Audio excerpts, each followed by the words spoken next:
আগামী 18 জুন থেকে শুরু হয়ে যাচ্ছে কলেজের ভর্তির প্রক্রিয়া। ডব্লিউবিসিএপির যে অফিসিয়াল পোর্টাল সেটা 17 জুন ওপেন হয়ে যাবে। সেন্ট্রালাইজ পোর্টালের মাধ্যমে তোমরা যারা কলেজে ভর্তি হতে চাইছো, তোমরা কোন কলেজে পড়বে সেই নিয়ে একটা দ্বিধাদ্বন্দ্ব থাকে। তুমি যে সাবজেক্টের ওপর অনার্স করতে চাইছো সেই সাবজেক্টে তোমার পছন্দের কলেজে কটি সিট রয়েছে সেই সিট সংখ্যা তোমরা দেখে নিতে পারবে। পাশাপাশি জানতে পারবে ফিস স্ট্রাকচার কী রয়েছে, অর্থাৎ তোমার সেই কলেজে ভর্তি হওয়ায় সেই সাবজেক্টে তোমার কত খরচ হবে টোটাল। এর পাশাপাশি সেই কলেজে ভর্তি হওয়ার জন্য এলিজিবিলিটি ক্রাইটেরিয়া কী রয়েছে সমস্তটাই নিজেরা দেখে নিতে পারবে। প্রতিটা কলেজের ক্ষেত্রে আলাদা আলাদাভাবে তুমি প্রত্যেকটা কলেজের প্রত্যেকটা সাবজেক্ট চেক করে দেখে নিতে পারবে কোন কলেজে কোন সাবজেক্টে কতগুলি সিট সংখ্যা রয়েছে, এলিজিবিলিটি ক্রাইটেরিয়া কী রয়েছে, ফি স্ট্রাকচার কী রয়েছে। এর জন্য প্রথমত তোমাদেরকে চলে আসতে হবে সেন্ট্রালাইজ পোর্টালের মধ্যে। পোর্টালটি 2025 সালের জন্য পুরোপুরিভাবে যখনই ওপেন হয়ে যাবে তোমরা দেখে নিতে পারবে, বা এখনও তোমরা চেক করে দেখে নিতে পারো। প্রথমত এর জন্য চলে আসতে হবে তোমাদেরকে সেন্ট্রালাইজ অ্যাডমিশন পোর্টালে। এই পোর্টালের মধ্যে আসার পর একটু নিচের দিকে তোমাদেরকে চলে আসতে হবে। প্রত্যেকের জন্য এটা একটা জরুরি বিষয়, কলেজে ভর্তি হওয়ার সময় ফর্ম ফিল আপের সাথে সাথে তোমাদেরকে কলেজ চুজ করতে হবে, কোন কলেজে কোন বিষয়ে তুমি পড়তে চাইছো। তার জন্য আগে থেকে তোমাকে সেটা দেখে নিয়ে লিস্ট আপ করে রাখতে হবে। নিচের দিকে দেখতে পাবে একটা option search your preferred institution and courses programs. তুমি যে কলেজে ভর্তি হতে চাইছো কলেজগুলি তোমরা কীভাবে চেক করতে পারবে, ডিস্ট্রিক্ট ওয়াইজ চেক করতে পারবে, প্রোগ্রাম ওয়াইজ চেক করতে পারবে, সাবজেক্ট ওয়াইজ চেক করতে পারবে। তুমি যে সাবজেক্টে পড়াশোনা করছো সেই সাবজেক্ট অনুযায়ী কোন কোন কলেজে সেই সাবজেক্টগুলো রয়েছে। এছাড়াও সরাসরি কলেজের নাম লিখে সার্চ করে দেখতে পারবে সেই কলেজের মধ্যে কোন সাবজেক্টে কতগুলো সিট রয়েছে বা যাবতীয় বিষয়। এছাড়াও ইউনিভার্সিটি ওয়াইজ তোমরা কিন্তু চেক করতে পারবে। এখান থেকে আমরা সরাসরি ডিস্ট্রিক্ট ওয়াইজ প্রথমে তোমাদেরকে দেখিয়ে দিই তোমরা কীভাবে কলেজে চেক করতে পারবে। প্রথমে ডিস্ট্রিক্টটাকে সিলেক্ট করে নেবে। ডিস্ট্রিক্ট সিলেক্ট করে নেওয়ার পর কোর্স বা প্রোগ্রামটাকে সিলেক্ট করে নিতে হবে। সেই ডিস্ট্রিক্টের আন্ডারে কোন কলেজগুলোতে ওই কোর্সটা পড়াশোনা হয় সেটা তোমরা এই ডিস্ট্রিক্ট ওয়াইজ কলেজগুলো দেখতে পাবে। কলেজের নাম সরাসরি তোমরা এখান থেকে সিলেক্ট করে নেবে। আমি ক্যালকাটা ইউনিভার্সিটির আন্ডারে থাকা একটি কলেজ ধ্রুবচাঁদ হালদার কলেজটাকে সিলেক্ট করে নিলাম। জাস্ট এরপর তোমাদেরকে সার্চ অপশানে ক্লিক করে সাথে সাথে একটু লোডিং নিয়ে পরবর্তী পেজটি তোমাদের সামনে কিন্তু ওপেন হয়ে যাবে। এরপর তুমি দেখতে পাবে তোমার সার্চ করা কলেজের প্রতিটা সাবজেক্টের ডিটেলস চলে আসবে, যেমনটা এখানে তোমরা দেখতে পাচ্ছ। এখানে বেঙ্গলি রয়েছে, ইংলিশ রয়েছে, হিস্ট্রি রয়েছে, ফিলোসফি রয়েছে। সরাসরি এখানে তোমরা সিট সংখ্যা দেখতে পাচ্ছ। এখানে দেখতে পাচ্ছ হিস্ট্রির ক্ষেত্রে 115টা সিটস রয়েছে।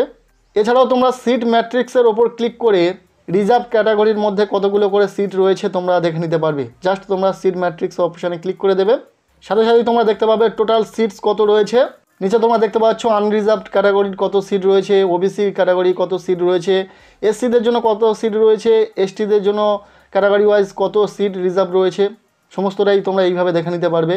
যেমনভাবে আমি এখানে ফিলোসফির ক্ষেত্রে দেখাচ্ছি, এখানে সিট ম্যাট্রিক্সের উপর ক্লিক করার সাথে সাথেই তোমরা দেখতে পাচ্ছ আনরিজার্ভড ক্যাটাগরি কত রয়েছে, সিট সংখ্যা, ওবিসি, এসসি, এসটিদের জন্য কত করে সিট বরাদ্দ রয়েছে তোমরা দেখতে পাচ্ছ।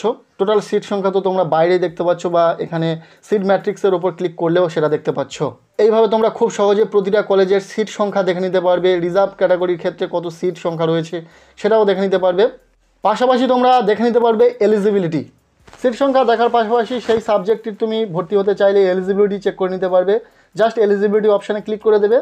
সাথে সাথেই তোমাদের এলিজিবিলিটি ক্রাইটেরিয়া ওপেন হয়ে যাবে। এখান থেকে তোমরা সমস্তটা দেখে নিতে পারবে, কত পার্সেন্টেজ নাম্বার থাকতে হবে, সমস্ত কিছু কিন্তু এলিজিবিলিটি ক্রাইটেরিয়ার মধ্যে মেনশন রয়েছে।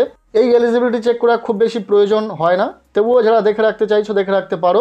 কেননা ফর্ম ফিল আপ করার পর যখনই তোমরা প্রতিটা কলেজের প্রতিটা সাবজেক্টের ক্ষেত্রে একবার করে ক্লিক করবে প্রেফারেন্স লিস্টে রাখার জন্য, তখনই সরাসরি দেখিয়ে দেবে তুমি এলিজিবল কিনা। তাই এখান থেকে এলিজিবিলিটি চেক করার খুব বেশি প্রয়োজন নেই, তবে যারা দেখে রাখতে চাইছো অবশ্যই দেখে রাখতে পারো। পরবর্তীতে ধাপে ধাপে সমস্ত কিছুই আমি তোমাদেরকে গাইড করে দেবো, তাই চ্যানেলে যারা নতুন রয়েছে চ্যানেলটিকে সাবস্ক্রাইব করে রাখো। এরপর তোমরা দেখে নিতে পারবে ফি স্ট্রাকচার। ওই কলেজের ওই কোর্সে পড়া চলাকালীন তোমার টোটাল কত খরচা হবে সেটা জানার জন্য জাস্ট তোমাদেরকে এখানে থাকা কোর্স অ্যান্ড ফিস নামক যে অপশানগুলো তোমরা দেখতে পাবে সেখানে ক্লিক করে দেবে। সাথে সাথেই তোমাদের সামনে সমস্ত ডিটেলস ওপেন হয়ে যাবে। অনেক সময় সাবজেক্ট কম্বিনেশনের ওপর ফি স্ট্রাকচার কিন্তু একটু আলাদা হয়ে থাকে।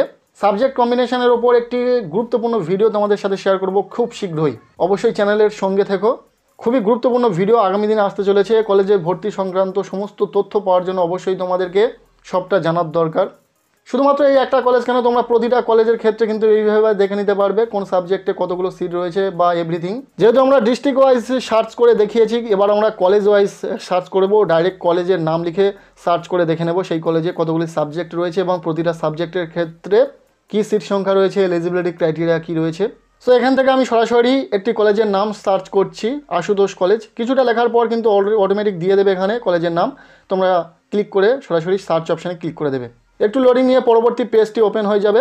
এখানে তোমরা দেখে নিতে পারবে সেই তোমাদের সার্চ করা কলেজের সিট সংখ্যা কী রয়েছে প্রতিটা সাবজেক্টের ক্ষেত্রে, রিজার্ভ ক্যাটাগরির সিট সংখ্যা কত রয়েছে, সাবজেক্ট ওয়াইজ এলিজিবিলিটি ক্রাইটেরিয়া কী রয়েছে, কোর্স অ্যান্ড ফি স্ট্রাকচার কী রয়েছে, সমস্ত কিছু চেক করে নিতে পারবে যেভাবে আমি ভিডিও শুরুতে তোমাদেরকে দেখিয়েছি। এটা তোমাদের দেখে নেওয়া এবং জেনে নেওয়া খুবই প্রয়োজন।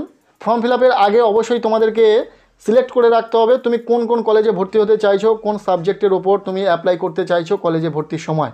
খাতা কলমে এইভাবে দেখে দেখে তোমরা একটা লিস্ট করে নাও, সেটাই তোমাদের জন্য একটা বিশেষ সুবিধা হবে, পরবর্তীতে দেখার প্রয়োজন হবে না। তবে যখনই অফিসিয়াল ওয়েবসাইট পুরোপুরিভাবে ওপেন হবে 2025 সালের জন্য 17ই জুন, সেই দিনে কিন্তু তোমরা এটা করতে পারো, এইভাবে তোমরা দেখে নিতে পারো, সেই দিনই সঠিক তথ্য শো করবে এখানে। তাই অবশ্যই ওয়েবসাইট যখনই ওপেন হবে তোমরা এই কাজটি করে রেখো। আজকের এই ভিডিওটি এতটুকুই, ভালো লেগে থাকলে লাইক করে দাও, চ্যানেলে নতুন হলে চ্যানেলটিকে সাবস্ক্রাইব করে রাখো, ভিডিওটি বন্ধুদের সাথে শেয়ার করে দাও।